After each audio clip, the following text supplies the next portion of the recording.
त्रिलोक वंदनीय त्रिजग पूजनीय चरम तीर्थंकर श्रवण भगवान महावीर स्वामी के पावन श्री चरणों में कोटिशा वंदन। जन जन के आस्था केंद्र गुरुदेव पूज्य आनंद ऋषि जी महाराज साहब, अनंत उपकारी ज्ञानदाता गुरुदेव पूज्य डॉक्टर धर्मशिला जी महाराज साहब, तपस्वी रत्न पूज्य किशन मुनि महाराज साहब के पावन स्मृति में शतशः अभिवादन। वर्तमान आचार्य पूज्य डॉक्टर शिव मुनि जी महाराज साहब, युवाचार्य पूज्य महेंद्र ऋषि जी महाराज साहब, महाराष्ट्र प्रवर्तक पूज्य श्री कुंदन ऋषि जी महाराज साहब, अनंत उपकारी ज्ञानदाता संयम मार्ग प्रदर्शिका गुरुनिमय पूज्य डॉक्टर पुण्यशिला जी महासती जी के पावन श्री चरणों में कोटिशा वंदन। धर्म सभा में उपस्थित धर्मप्रेमी भाइयों, करुणा मूर्ति माताओं एवं बहनों, यह मनुष्य जीवन हमें कुछ करने के लिए प्राप्त होता है। यह मानव जीवन बहुत ज़्यादा पुण्य करने के बाद हमें प्राप्त होता है और इसमें जो प्राप्त होने वाले अवसर हैं वह किस लिए होते हैं? जो हमें मनुष्य जीवन में जो अवसर प्राप्त होते हैं वो किस लिए होते हैं कि हमारा जो ध्येय है, हमारा जो जन्म है उसे हमें सार्थक बनाना है। मनुष्य जन्म सार्थक कब बनता है? मनुष्य जीवन सार्थक कब बनेगा? मनुष्य जन्म क्यों मिला है? माहिती आहे की नाही आपण जन्म क्यों है?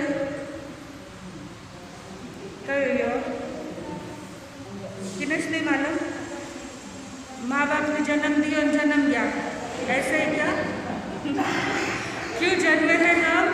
हमारे कर्मों की निर्जरा करके मोक्ष को प्राप्त करने के लिए हमारा जन्म हुआ है और उसके लिए हमें अनेक अवसर प्राप्त होते हैं।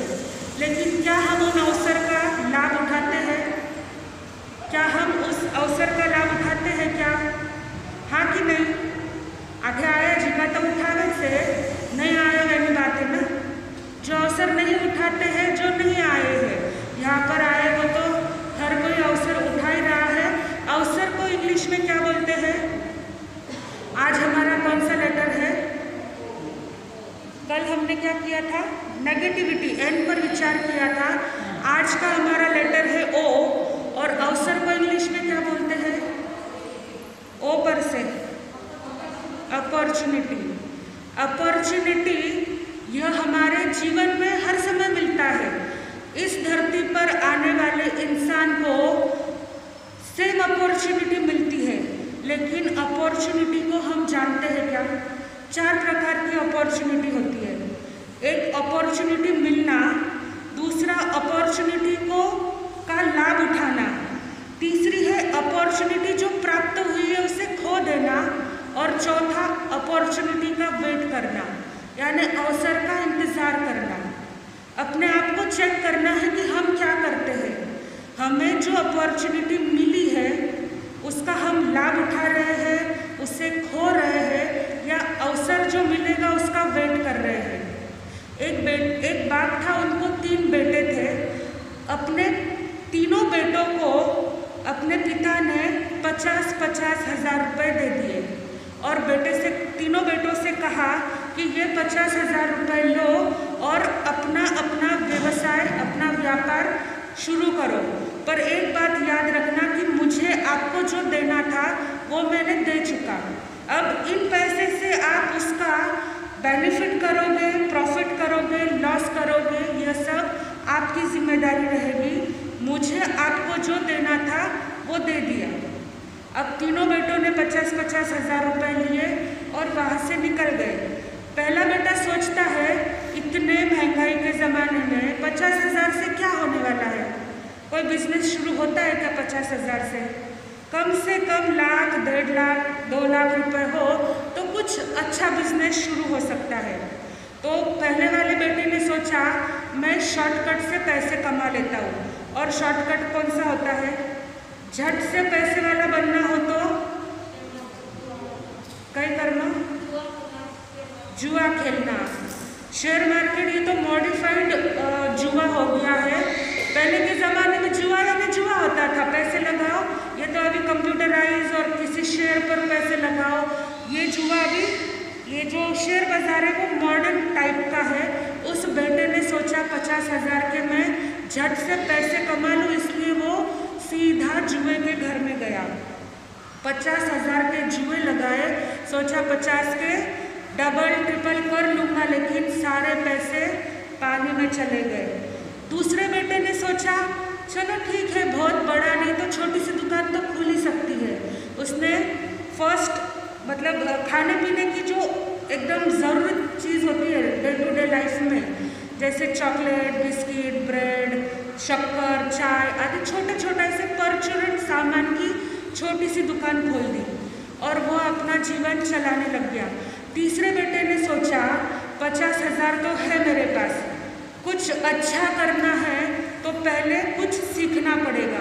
डायरेक्ट पैसे बिजनेस में डाल दो और नुकसान हो गया तो क्या करेंगे, इसलिए वो विचार करता है कि पहले किसी फर्म में किसी अच्छी जगह पर मैं सर्विस कर लूँ, कुछ सीख लूँ, सैलरी भी मिल जाएगी और पैसे भी आ जाएंगे। इसलिए वो 2-4 महीने के लिए कहीं पर दुकान किसी के यहाँ जॉब करने लग जाता है, अच्छी कला सीख लेता है और पैसे भी कमा लेता है।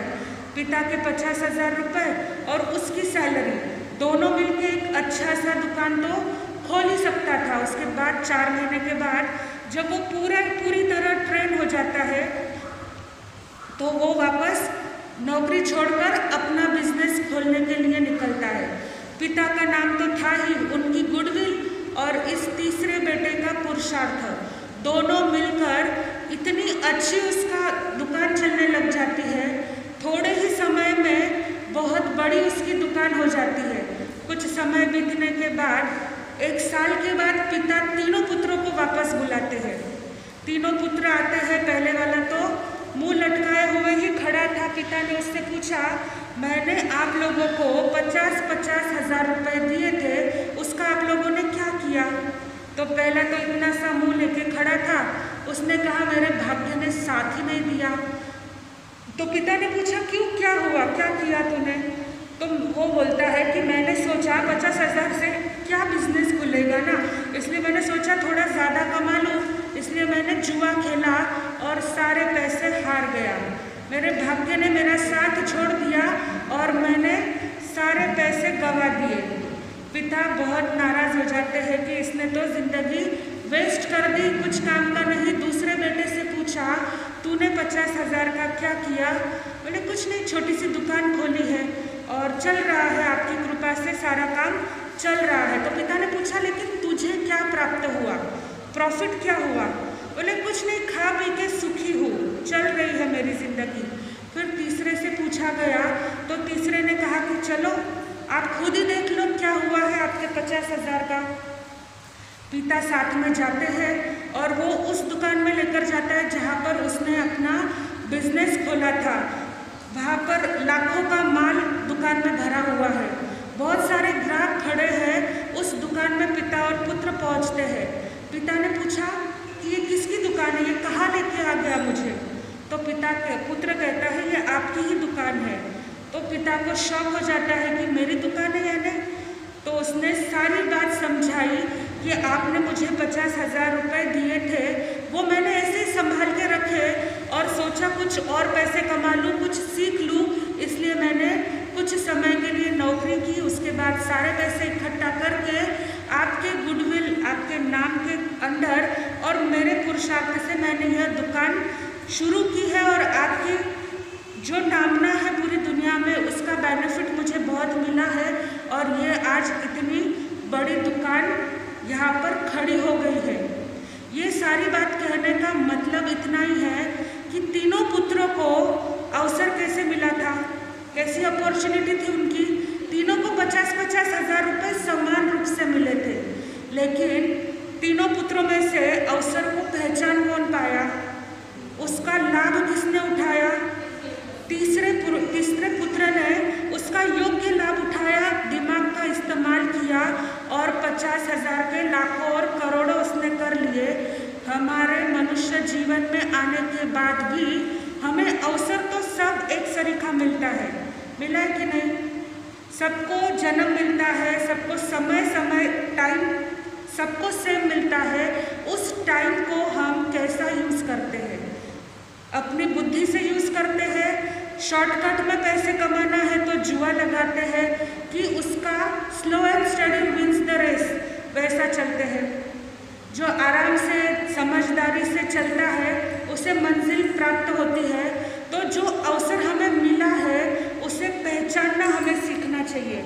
लेकिन इंसान क्या करता है, बैठता है और चौथे प्रकार के अपॉर्चुनिटी का इंतज़ार करता रहता है कि मुझे कुछ करने का, कुछ करके दिखाने का अवसर सामने से चल के आएगा। सामने से अवसर तो बहुत चल के आते हैं, पर क्या हम उसको पहचान पाते हैं? दूसरे प्रकार का इंसान है, दूसरे प्रकार की अपॉर्चुनिटी है कि अपॉर्चुनिटी का लाभ उठाना। हर इंसान के सामने कुछ न कुछ प्रसंग ऐसे आते हैं, पर वह उसको पहचान नहीं पाता और अवसर हाथ से निकल जाता है। एक कुम्हार था, रास्ते से चल रहा था अपने गधे को साथ में लेकर। चलते चलते उसके सामने एक पत्थर आया। वो बहुत सारा मिट्टी से लपेटा हुआ था, पूरा मिट्टी से भरा हुआ था। तो चालता चालता पग ने वळवळ रहे ना, माथा में कोई विचार चाले ना, तो कटे फिरा हाथ चालता रहे, कोई पग उड़ावे, कोई एक्शन करे। ऐसे ही वो इंसान भी चलते चलते उस पत्थर को उड़ाते उड़ाते उड़ाते चल रहा था। जैसे एक लात मारी, थोड़ा आगे गयो, फिर वो चल के वहाँ तक पहुँचा, फिर एक लात मारी, वो आगे पत्थर उड़ के गया। जैसे जैसे वो पत्थर उड़ रहा था उसके ऊपर जो मिट्टी चिपकी हुई थी ना, वो गिरते जा रही थी। चलते चलते लात मारते मारते वो पत्थर एक जगह पर जाकर गिरा। जब उसकी सारी मिट्टी निकल गई और वो पत्थर चमकने लग गया। वो कुम्हार जब चल के उस पत्थर के पास पहुंचा तो उसने देखा कि अरे ये कौन सा पत्थर है, ऐसे कैसे ये चमक रहा है। उसने वो पत्थर उठाया और अपने गधे के पीठ पर जो झोली लगी थी उसके ऊपर रख दिया और चलने लग गया कि ये पत्थर कुछ अलग ही है, चमक रहा है। मिट्टी उसकी साफ हो गई। वो चलते जा रहा है अपनी धुन में, मस्ती में। उतने में एक जौहरी की नज़र उस गधे पर, उस पत्थर पर पड़ी जो कुम्हार साथ में लेकर जा रहा था। वो अपने दुकान से ही देख रहा है कि यह तो चमकदार पत्थर है, कुछ तो अलग है, इसलिए वो दौड़कर अब उस कुम्हार के पास आता है, कुम्हार को रुकाता है और उसको पूछता है कि ये क्या लेके जा रहा है तू। वो पत्थर के पास हाथ करता है और उसको पूछता है कि ये पत्थर ऐसे बिना काम का, तेरे काम का नहीं है, ऐसे इसको कहाँ लेके जा रहा है। तो वो कुम्हार बोलता है कुछ नहीं, ऐसे रास्ते में पड़ा मिला, कुछ अलग पत्थर लगा मुझे, इसलिए मैंने उठाकर ऊपर रख लिया। तो वो जौहरी कहता है कि यह पत्थर तू मुझे दे दे, मैं चाहिए तो उसे तुझे पैसे दे दूंगा, तू जितने बोलेगा उतना पैसा मैं तुझे दे दूंगा। तो कुम्हार बोलता है कि देखो ये पत्थर मैं 2 किलोमीटर से लेकर आया हूँ, 2 किलोमीटर चलकर मैं इसको लेकर आया हूँ, तो 2 रुपये से कम तो नहीं लूँगा। उसने क्या कीमत लगाई उस पत्थर की? 1 रुपया किलोमीटर एवरेज उसने किया। 2 किलोमीटर चल के आया है तो 2 रुपये लूँगा। तो जौहरी भी बोलता है कि क्या तू भी 2 रुपये लेगा, 1 रुपये में देना हो तो दे। तो बोला नहीं नहीं, मैं 1 रुपये में तो नहीं दूंगा, देना है तो 2 रुपये दीजिए, नहीं तो मेरे को नहीं देना। ऐसे बोल के वो आगे चलने लग जाता है। वो तो अपने इतना बोल के चला जाता है, पीछे भी नहीं मुड़ के देखता कि वो जौहरी क्या विचार कर रहा है। लेकिन वो जौहरी वहाँ पर खड़े खड़े चिंतन कर रहा है कि लगता है उस कुम्हार को पता ही नहीं है कि ये जो पत्थर वो लेकर घूम रहा है वो एक्चुअली रत्न है। इसलिए वो 2 रुपये में भी देने को तैयार है, लेकिन 2 रुपये में भी कोई घाटे का सौदा नहीं है, क्योंकि वो रत्न अमूल्य रत्न है, उसके तो करोड़ों रुपए भी हो सकते हैं। ऐसा वो विचार ही कर रहा था। लेकिन विचार करने में और डिसीजन लेने में उसने इतना समय लगा दिया कि वो कुम्हार आगे और 3 किलोमीटर निकल जाता है। जब इसके मन में फिक्स होता है कि चलो 2 रुपये में भी घाटे का सौदा नहीं है, तो वो कुम्हार के पीछे पीछे भागता है। तो कुम्हार तो आगे 3 किलोमीटर और चला गया था। वो जाकर उसे बोलता है कि चल ले ये 2 रुपया और वो रत्न मुझे, वो पत्थर मुझे दे दे। तो उसने कहा कि अब 2 रुपये में कैसे दूंगा, मैं तो 5 किलोमीटर आ गया हूँ, क्योंकि उसने क्या एवरेज लगाया था 1 रुपया किलोमीटर। तो अब वो 5 किलोमीटर पहुँच गया है, तो 2 रुपये में रत्न कैसे देगा। इसलिए उसने कहा कि मैं तो नहीं दूंगा। तो ये जौहरी बोलता है 5 रुपये, लेकिन वो पत्थर मुझे दे। तब वो कहता है कि वो तो मैंने दे दिया, आप तो 5 रुपये दे रहे हैं, मैंने तो 10 रुपये में वो दे दिया पत्थर। तो पहला वाला जौहरी पूछता है कि किसको दे दिया तूने। तो वो सामने हाथ करके बताता है कि ये जो इंसान है, ये जो जौहरी है, उसने मुझे 5 रुपये पत्थर के और 5 रुपये एक्स्ट्रा खाने पीने के लिए दे दिए और मैंने भी उनको ये पत्थर दे दिया। तब जो ये पहला जौहरी है वो एकदम उसके ऊपर गुस्सा होता है, बोलता है, अरे मूर्ख, तुझे पता है क्या, वो पत्थर नहीं था, वो रत्न था और वो उसकी कीमत तो करोड़ों की है और तूने 10 रुपये में दे दिया। तो वो जो कुम्हार है वो हंस के बोलता है, अरे मूर्ख, मुझे क्या बोल रहे हो, मूर्ख तो आप हो ना, आपको तो पता था ये रत्न है, मैं तो आपको 2 रुपये में दे रहा था, तब तो आपने लिया नहीं, और अब मैंने उसको 5 रुपये में दे दिया तो आप मेरे को मूर्ख बोल रहे हो। मूर्ख मैं हूँ क्या आप हो? मुझे तो पता ही नहीं था कि ये रत्न है, तो मैं तो 2 रुपये में भी देने को तैयार था। ये कथा कहने के पीछे क्या मतलब है? अवसर तो हमें प्राप्त होता है लेकिन हम उसको पहचान ही नहीं पाते और सोचने में लग जाते हैं कि करूँ कि नहीं करूँ, करूँ कि नहीं करूँ।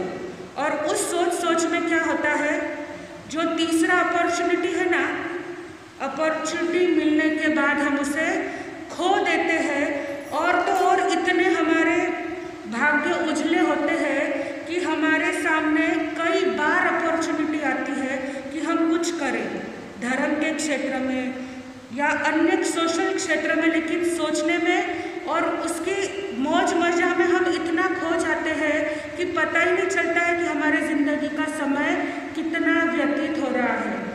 यह अपॉर्चुनिटी जो पहचानना जान जाता है, जो उसको समझता है कि ये मेरे लिए योग्य है और फटाफट डिसीजन लेता है, वो ज़िंदगी में कुछ न कुछ प्राप्त कर सकता है। हमारे ज़िंदगी में अनेक प्रकार की अपॉर्चुनिटी आती है। जैसे एक उदाहरण से समझाए तो एक राजा है, एक सेठ था जो बहुत अमीर था किसी समय में, इतना कि उसके दरवाजे पर कोई भी आया ना तो कभी खाली हाथ नहीं जाता था।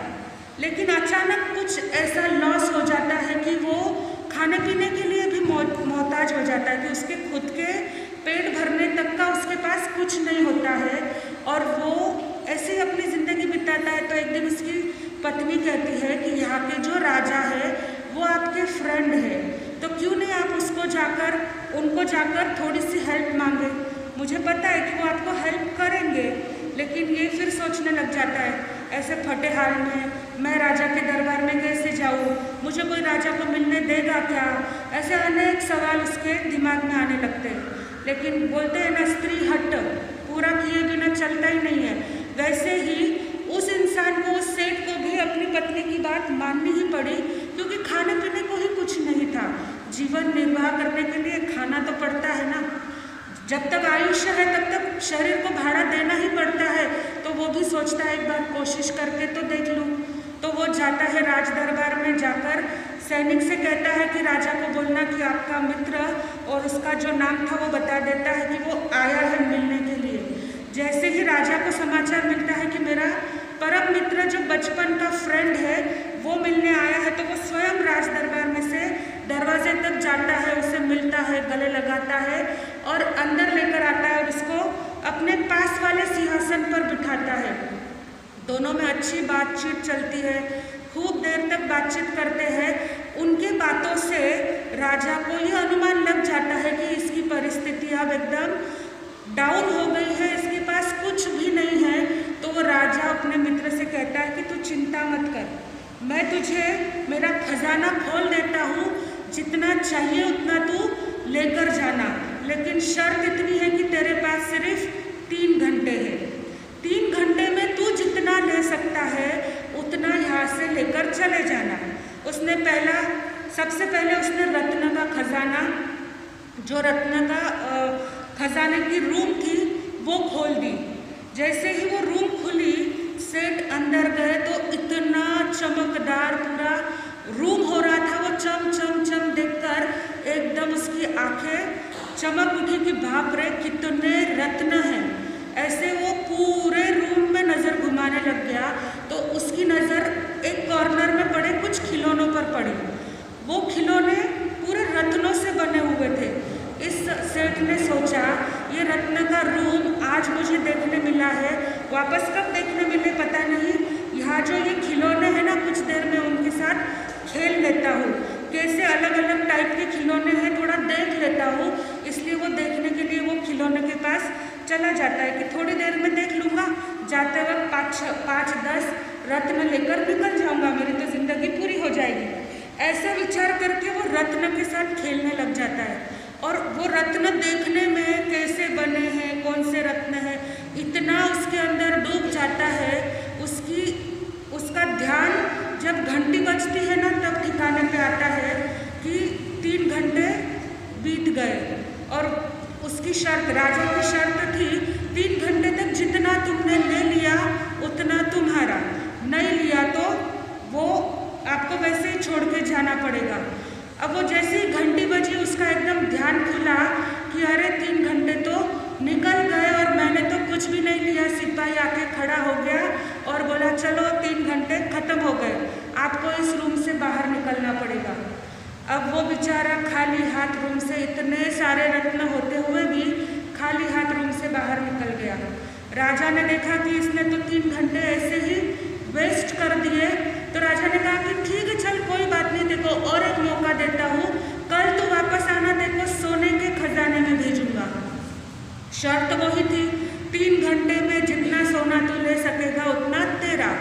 अब इसने सोचा ठीक है सोना ले लूँगा मैं बराबर से। वो गया दूसरे दिन भी, वहाँ पर उसकी नज़र पड़ी घोड़े पर, जो घोड़ा बचपन में राजा और वो साथ में खेला करते थे, उसके ऊपर बैठकर सवारी करते थे, उस घोड़े पर उसकी नज़र पड़ गई। तो उसने सोचा सोना 4-5 तो सोने के टुकड़े लेना है मुझे और 3 घंटे मेरे पास है, थोड़ा सा इस घोड़े पर बैठकर राउंड मारकर आ जाता हूँ, फटाफट जाऊँगा, फटाफट आ जाऊँगा। वो घोड़े पर बैठा, घोड़े की लगाम खींची और घोड़ा ऐसी तेज गति से भागा, जब तक वो रिटर्न आया तब तक 3 घंटे पूरे हो गए। वहाँ से भी उसको सिपाही ने ऐसे ही बाहर निकाल दिया, सोने के खजाने से भी वो कुछ भी प्राप्त नहीं कर सका। राजा ने देखा कि कैसा इसका भाग्य है, इसको मैंने 2 अवसर दिए तो भी ये कुछ नहीं ले सका अपने लिए। उसने कहा चल और एक चांस देता हूँ तुझे, कल तुझे चांदी के खजाने में भेज दूंगा। अब वो चांदी के खजाने में जाता है।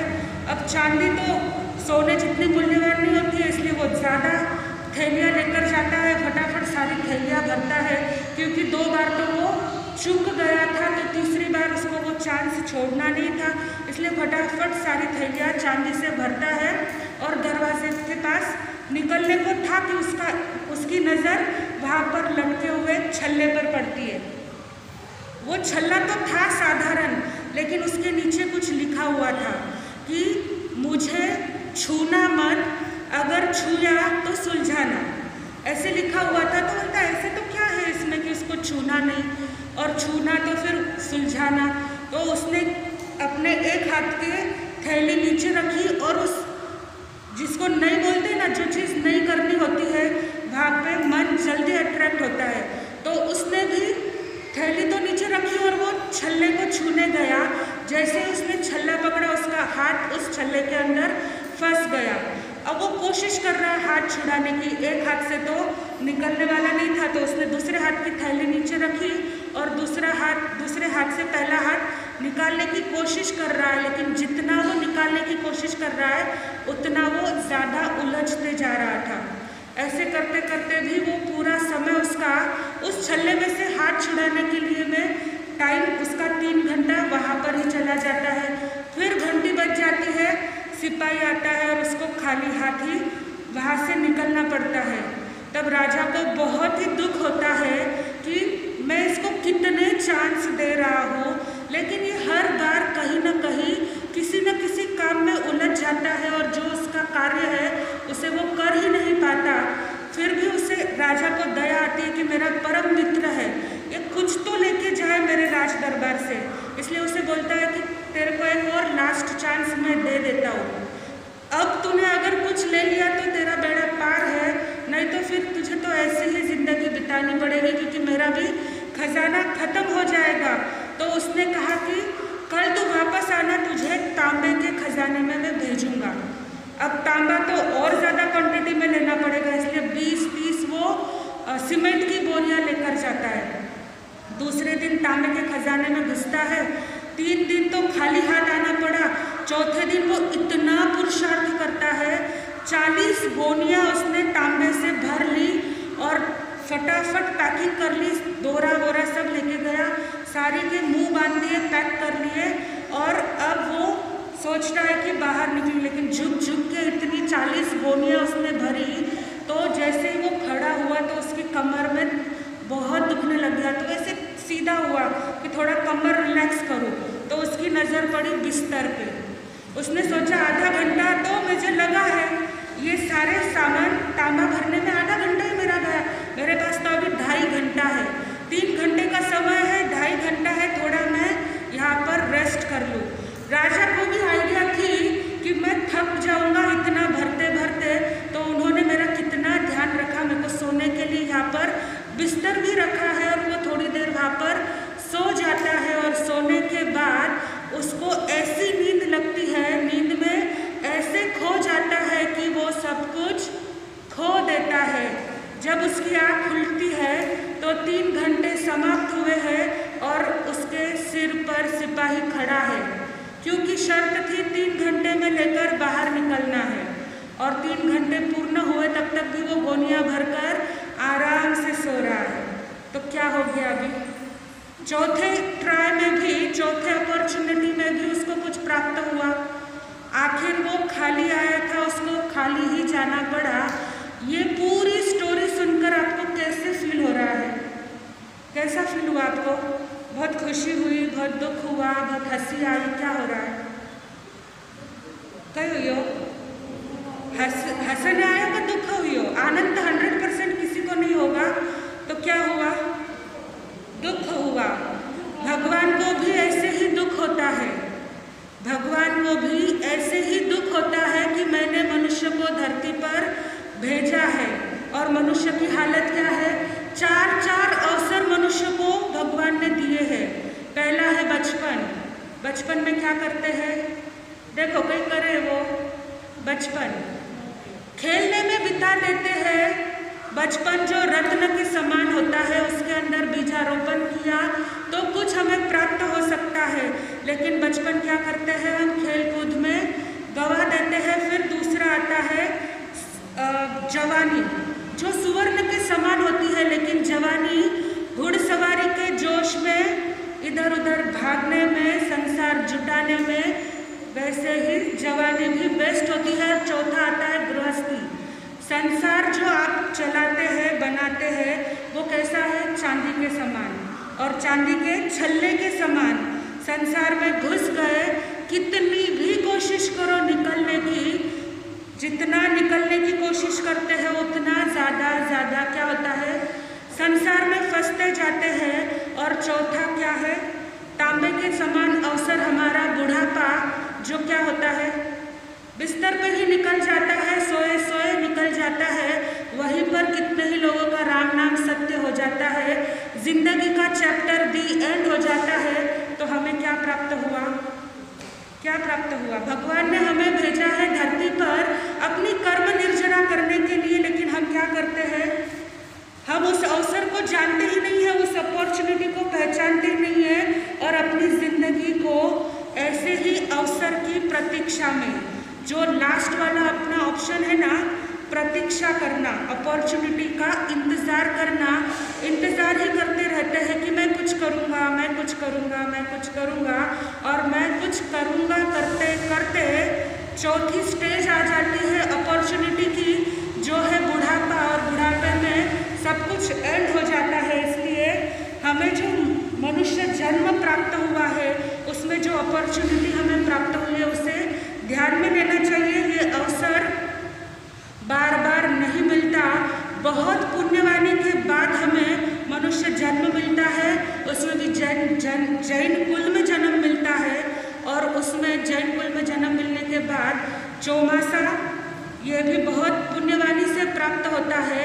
कई लोग ऐसे होते हैं जिनके घर आंगन में स्थानक होता है, लेकिन स्थानक के अंदर वो भाग्यवान प्रवेश नहीं कर सकते। उन लोगों से पूछो जो तरसते हैं साधु संतों के दर्शन के लिए, जो हमें सुलभता से प्राप्त होता है। जिसको नहीं मिलता ना,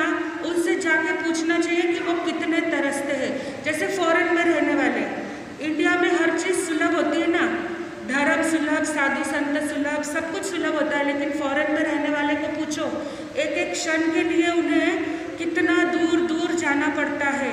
धर्म करने की इच्छा उधर जाके होती है, क्योंकि दूसरा तो कुछ होता ही नहीं, सिर्फ पैसा कमाना और ज़िंदगी चलाना। वहाँ पर जाकर धर्म करने की इच्छा होती है तो एक गांव से दूसरे गांव जाओ, इतना दूर दूर सब कुछ होता है। आप लोगों को मनुष्य जन्म में इंडिया में रहते हुए सब कुछ इतना आसानी से प्राप्त हुआ है, लेकिन बहुत सारे भाग्यवान ऐसे होते हैं कि वो उस चीज़ का लाभ ही नहीं उठा सकते। तो आप लोगों को यह अवसर प्राप्त हुआ है, मनुष्य जन्म प्राप्त हुआ है, तो उसका अवसर मिला लेना चाहिए, नहीं तो बाकी लोगों की तरह भजन में जैसे कहा है उस हिसाब से हमें यह अवसर प्राप्त हुआ है, उसका लाभ लेना चाहिए। कहते हैं मिला है नर्तन इसे यूं न गवा देना, अवसर सुनहरा है लाभ उठा लेना, धर्म का मौसम है प्रभु वर के गुण गाओ, मुक्ति जो पानी हो धर्म में रम जाओ, क्या ये जिंदगानी है प्रभु की निशानी है, प्रभु की निशानी है ये जो जिंदगानी है। मिला है नर्तन इसे यूं न गवा देना, अवसर सुनहरा है लाभ उठा लेना। आपको यह मनुष्य जन्म प्राप्त हुआ है, आपको हमको सबको बहुत पुण्यवानी से प्राप्त हुआ है, तो लाभ उठा लेना, क्योंकि यह प्रभु ने दिया हुआ, प्रभु की जिंदगी है, उसे दुख ना हो। उसने जो अवसर हमें प्रदान किए उसे पहचानो और डेस्टिनी को प्राप्त करो, यानी मोक्ष लक्ष्मी को हम सब जल्दी से प्राप्त करें। इसी मंगल भाव के साथ बोलो भगवान महावीर स्वामी की। कल से आयन ओली प्रारंभ होगी, कल से श्रीपाल चरित्र का वांचन भी